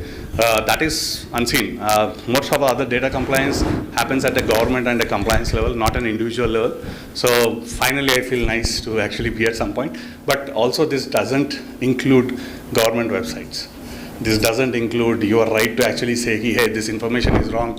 I need an RTI of this. There are different organizations that create these workarounds. But like I said, too many people, too much speed. All this that comes afterwards is the learning that we actually implement as a compliance and a framework. That's why my entire attempt towards making people understand, go back to the roots, because 10 years ago, what happened in CrowdStrike would have never happened. The audacity for someone to essentially skip the framework and move on their customer environment directly to production is unheard of. It's, for a lack of a better word, unholy from a cybersecurity perspective. And it has been implemented and been done today, and I would call it as a rootkit if I could actually do it. But it's happening. And that means we have to actually be extremely aware and to us the tools that other people sell us. And understand, hey, if this is a tool that's been used on a workstation, why are you selling this to me on a server? What are the actions of indicators of compromise that you are looking on a server level that are the same as a workstation? So if it's happening at an enterprise level, individuals, you and me, the amount of data that is ours, that's outside is incredibly high and incredibly dense in terms of birds of the feather that are similar to me and everybody else. And today they are all in silos. Paytm has a different index on me, government has a different index on me and everything else, and they're using it to sell stuff to me. So that needs to at one point come down. I like the framework that the government is currently building, but that framework doesn't include protection from these abuses that are happening. Hopefully it will come into the next versions of it. And today, because our technologies are used in other countries, they will also enforce those UPI, by the way. They will also enforce, the countries would also enforce or request us to create that kind of workarounds towards that security implementation. And anything that is a request from outside would work great. So, yeah. Thanks, Mr. Ramesh. And I told you one important announcement is pending, which I will do after these two questions, for which I seen the hand being raised. Yeah. This is Srinivas Busarapu. Yes. As you are rightly mentioned about LLMs. Yes. So my question is, in LLMs we have various layers. Yes. Internal layers. Yes. In that, if somebody given biasness and weights in different levels, yes, that's the most riskiest part. So in that case, if something happens, whom we are going to make as a liable? Because you told in India we have a lot of frameworks are there. I work with Government of India. Yes. Cybersecurity part. and there is cyber liability insurance is also there. Yes. So in that, whom you are going to make as a liable for that? Brilliant. Neither actually, but very interestingly, there is something called as a responsible AI. But before I talk about it, I would like to actually tell you that this is not just in India. There is a tool that has been used in state of New York that's supposed to assist judges towards the punishment that they actually give in case the jury has given something that is not okay and they have to give a severe one or lighter one. You talked about data missing. This was pure data. All data collected with all the judiciaries that have happened across US for the last 300, 400 years. They have never been unbiased. If it's a black man on the other side, his punishment was always 10 times severe than the white guy. So guess what happened? The system was recommending archaic punishments for teenagers who were black guys, and the system was very simple towards any white guy who has committed heinous crimes, because it was actually built on data that was accurate but not relevant towards the times. So there are organizations from IBM to everybody else have come forward and created a framework called responsible AI that looks through all this as a precursor before you push out. The problem is once you build an LLM, it's all a black box. You can pull data out of it, but the way it essentially comes to that conclusion is gone, because it's a deep learning machine that's built. So when you essentially pull something out, you need to have a mechanism to actually say, let's say 50 or 60 years ago, something that comes out of the computer, people used to believe it's a machine, might be wrong. Today, we assume that something that comes out of the computer is true. So let's not be a case when LLMs actually say something and we are not able to essentially say it is not wrong. So we have to have those precursors in check so that these things don't happen. And responsible AI, please look it up, everybody. That's one thing I forgot to actually include. It's an extremely important source of implementation for frameworks if you are building any technology across AI. So for cyber, it's definitely down the line implementation for testing and everything else. We don't come into that picture, but if anybody is building a tool like this, do look it up, because right from wrong data to missing data are data biases that exist, especially because today most of the people who are building tools don't have a complete picture of data. They use synthetic data to essentially fill in the gaps. And that also creates certain kind of problems in terms of how you use the tools.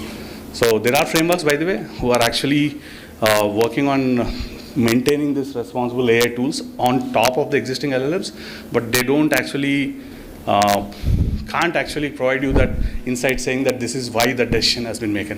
So one thing that you can do is say that we have to redact every LLMs that has come out into practice every 2 years, go back to the scratch. That way you can always implement better responsible AI methods and you'll get better over a period of time. But that doesn't happen, and you're building version over, and one day it says, hey, you are a XYZ. You have to prove that you are not an XYZ, and that situation is a bigger problem. Thank you, very cool question. Yeah. We will have the last question of the day, please. Yes, Divakar here. Sir. Hey. See, I think this is more of not technical but generic. Yeah. The amount of cybercrime in India is happening. Probably somebody promises next elections that they will reduce, they will come into the power. And I always see that these conversations about the cyber security, because our demographics are completely different. People are having money in terms of UPI, GPay in their hands, and the amount of smartness and the kind of ideas these people are, cybercrime people are bringing, are much better than our entrepreneurs, how they are trying to approach and do the business. So in that scenario, it has to be communicated and conveyed in all the languages with the when you say that UPI is available at the bottom of the pyramid, these conversations, if it is limited in certain languages or certain areas, if it is not going to the ground level, I'm telling only 20% of the cases are getting reported, and there are a lot of people, they are losing money and they are not coming. They don't even know, by the way. They don't even know, and they don't want to be also. Yeah. So how, as a industry bodies, and from this, what kind of a mechanism we can bring to reduce these things, and our entrepreneurs should be very proactive like them. The way they are approaching people with so many innovative ideas to do the fraud, or people are having a solution they are not approaching. Sir, That's you where- want yeah. me to build a virus that only my antivirus can catch, then I'm all for it. That's what Kaspersky and other guys are doing. Unfortunately, we are bound by ethics and morals, and our moral teachers who used to smack us every time we do something wrong. But people who do wrong, they don't have this moral guidance or requirements. For that matter, Kaspersky, by the way. But the point here is awareness is a big problem in the country, and surprisingly, pandemic has brought that in tons. Today, I don't need to tell what the behavior at analytics is to a gentleman who is not been from cybersecurity field.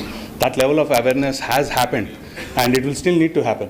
And I'm actually here to tell you that it's not UPI is not available to the ground level. It's only available to people who have Aadhaar. And we have different lines of classes in our country, and below poverty line people actually don't have that. There is a company that's actually trying to work and get people that, and this is a startup that's changing the world, if I say it from myself, because 100 million people are in that number. So people are being innovative, they're not just being hustly. So would love to catch up with you. It's been a while, 8 years. So I know it is very engaging session. For some, I'm coming in between their knowledge trek. I'm like coming to talk some. to the sir, though, please, sir. Sir, the gentleman in the back. Okay, so we'll take one more last question, sir. Yeah. Process, right? Sir, Okay. could you start from the first? Please sit down. Our friends called some Government of India representation. I am also from Government of India. Yes, sir. That Digital India is on the process, right? Yes. In the meantime, now we are telling AI or ML or cyber security, you take it as a framework otherwise. Okay. Yes. Already government is having rules of IT 2000 something, even 25 years old otherwise you say. Yes. Now, for a common man, here the gentleman raised, UPI transaction, Digital India transactions, even electioneering, image raising, anything on voluntary basis, or some organizations or entrepreneurs are more here. Can they give a push to government? That's what is my... Sir, can you give the money to the entrepreneurs? Not money. That's what I'm telling. If you take the other side of CSR, you told, no? The same thing I'm putting you in the... After 10 years bootstrapped, I can actually say that, but most of the other entrepreneurs will beat me up. No, I'm not telling the other side. Is a pushing point for you in the forum. Can somebody think and come up with a solution? So I'm telling you, very simply, pre-seed in US today for any idea, forget deep tech, is $2 million. In India, there is no concept of pre-seed. Seed comes down to some $50,000 if you're lucky. So the divergence in terms of growth versus capital is huge. And someone needs to, you are likely said, someone needs to do that. But interestingly enough, even Bangalore, the startup capital of India, happened not because of government or anybody, but because Narayan Murthy pumped in a lot of crores of rupees for startups. So all the guys in governments who are in a very good position, who have friends who can push in that money, by all means, startups are there. And I can give you a bunch of list of startups for you to invest. I guess there is a interestingly very interesting correlation to this. I just got a note from my colleague that we have here Ms. Devi Namala, Silicon Valley CA, Global AI Connect.com. She would like to help the startup with the foreign investment. She is here. You can find her near the CCO stall, ma'am. You can raise her. So you can write to them at info@globalaiconnect.com, and the WhatsApp number for US is 001-408-613-5635. I should not take the number, but she said she's fine with that, with your consent, ma'am. Startups. Yeah. So all of you who are here have a wonderful idea, feel free to take this opportunity. That's what we would like to do as a ecosystem enabler. You can find Ms. Devi near the CCO stall during the networking session. That's we planned for the next. And I know it is going between the trek of lunch and the knowledge, but there is a few of the announcement. I just take time to be here. Take your time. Okay, so that there is enough attention of them to me. So there are a couple of announcements to make today here on behalf of CCO with the permission of Dr. Sriram. One is, I know I came in between the trek of your knowledge for the AI in cybersecurity. So good news is we will soon be announcing a full-blown one-day workshop on cybersecurity in AI. Stay tuned to us. Maybe with the permission of Mr. Umesh, we will again come back to you. Stay tuned and enroll for more. So there is one big announcement we would like to make. Another, we would already we said to you that we have this hackathon pool of amazing young talent into the cybersecurity flavor. So do connect with us. You can find our contact detail near our CCO stall. Our team will help you. Second is, as we told you, this IDCSS, this program is there. So that thing, as whomsoever has given their right contact, if you feel so you have not wrote your email ID correctly, you scribble, so please correct it, so because we will be sending the email to all the attendants we have for today, the announcement of IDCSS with a special discount for your interest to this particular forum. And another important announcement for the professional over here, that we will be, and all the student and who are student by the heart, that you will be getting a participation certificate if you have given your right attendance.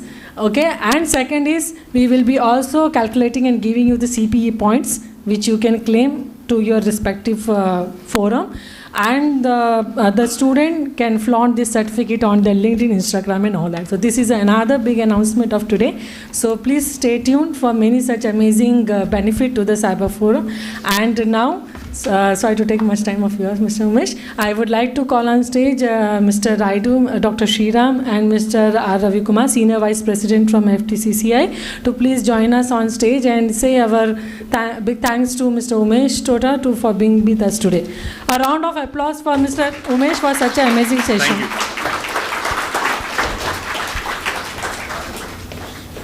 you. Sir.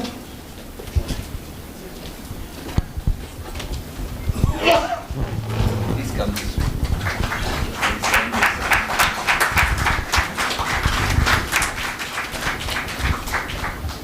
Thanks a lot, Umesh sir. It was amazing listening you and giving the food for thought that what all can happen in cybersecurity and AI. I would like to now give a stage to Ravi sir to please speak on the occasion, please. It's not appropriate for me to speak, Mitali, now. I just walked in, and you're doing a better job than me. Thanks a lot, sir. Yeah, on behalf of FTCCI, okay, there's no point I apologizing coming late. It's normally people speak about it. If I wanted to be on time, I could have been. So normally people come and say that I'm sorry, I'm late, traffic jam and things like that, which I don't believe in. If you have decided to be on time, you have to be on time even if there is tsunami. And I wanted to leave my factory at 11:45 and be here. But honestly speaking, the priority was something else which I was stuck, so I got up late from the seat. And on behalf of FTCCI, we thank CCOE, CCOE, sir is here. We thank you people for joining us, and I have my colleague Raidu here, on whom I have a lot of confidence. And it's a good start we have done. It's a wonderful event which has happened, and I see good gathering also, and I'm sure that all of you would have been benefited a lot with this. And this is just a beginning, and we'll do a lot of programs like this, and some of you are giving suggestions and things like that. So somebody was asking a question, if I'm right, rather if I'm not a novice, what I understood was how do we stop these frauds and all. See, it's a normal thing. Any software which comes, you call this hackers. Hackers are paid very heavily in US and all over the globe. So any software, whether it's Google or Apple or anyone who comes with a software, the next thing they employ somebody, hacker, with a different name.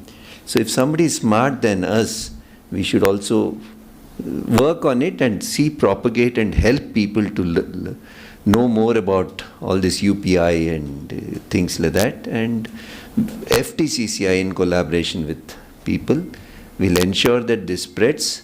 And on behalf of the government, yes, FTCCI will definitely work. Any representations you want, we have a better access. Not that others don't have. We have been in this industry body since 107 years. So we can approach faster. So we can work with the government and ensure that the messages are spread and things like that. And anybody else also, apart from this, you have something else which FTCCI can work for you or help you or things like that, kindly do send us messages, or our team Raidu and team is here, Vishal is here. And we also have our director who's just come down to meet you people. I think Sangeeta was here.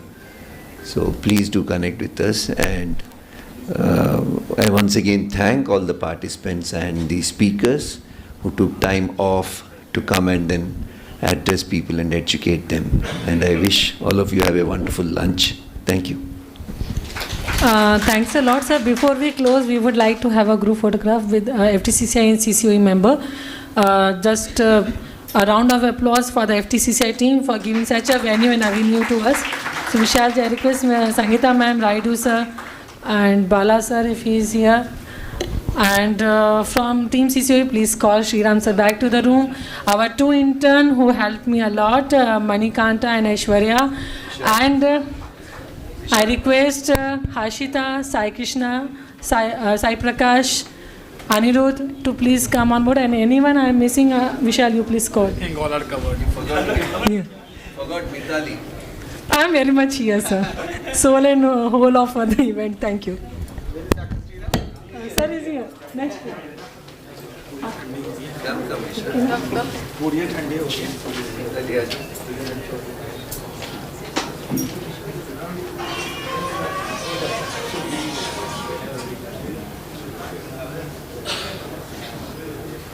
Which camera should we see? Lots coming up.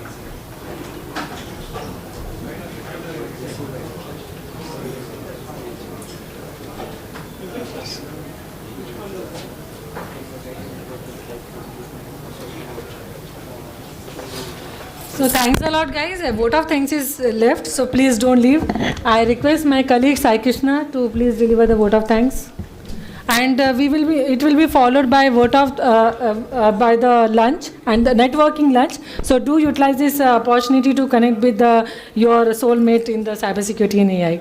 So over to Sai Krishna.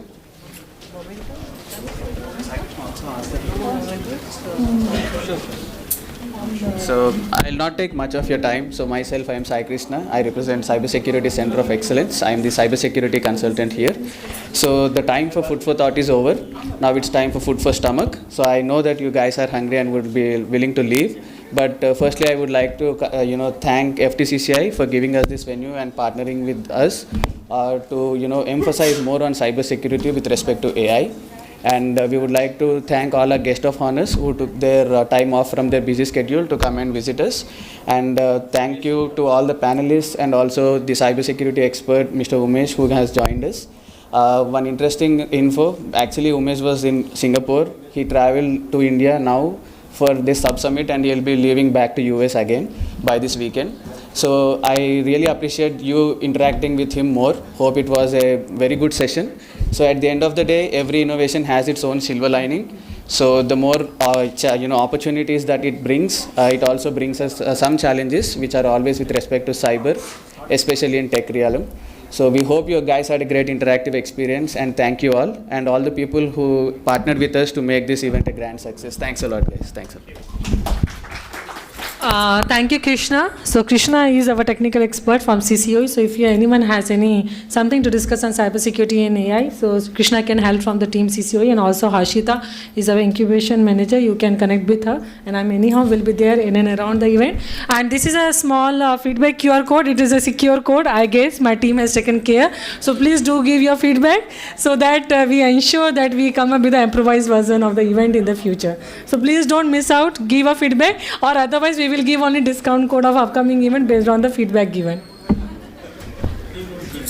Last but not the least, I'm sure each and every one of you have phones in your hands and all of you all are on social media. Please go to social media, like our page, the Federation of Telangana Chamber of Commerce and Industry. You can follow all the latest updates and all the events that are happening in our chamber. Thank you. Thanks a lot, and indeed it goes for a CCOE. I guess you are following CCOE, that's why you are here. So keep following us for more. So that's all for today. Goodbye, take care, and be secure. We also have few stalls out there, so when you are networking, please try to interact with the stalls as well to learn more about their offering and the product that they have. Thank you. So that's all. So we are signing off digitally. Sayonara. Catch up with you in the next event. Thank you.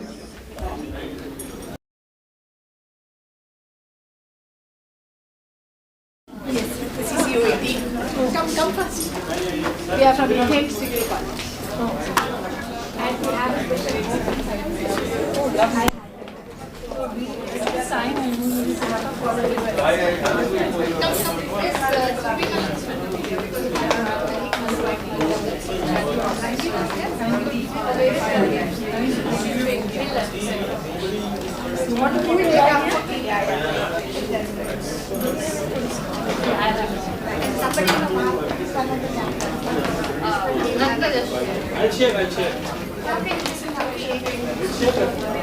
share.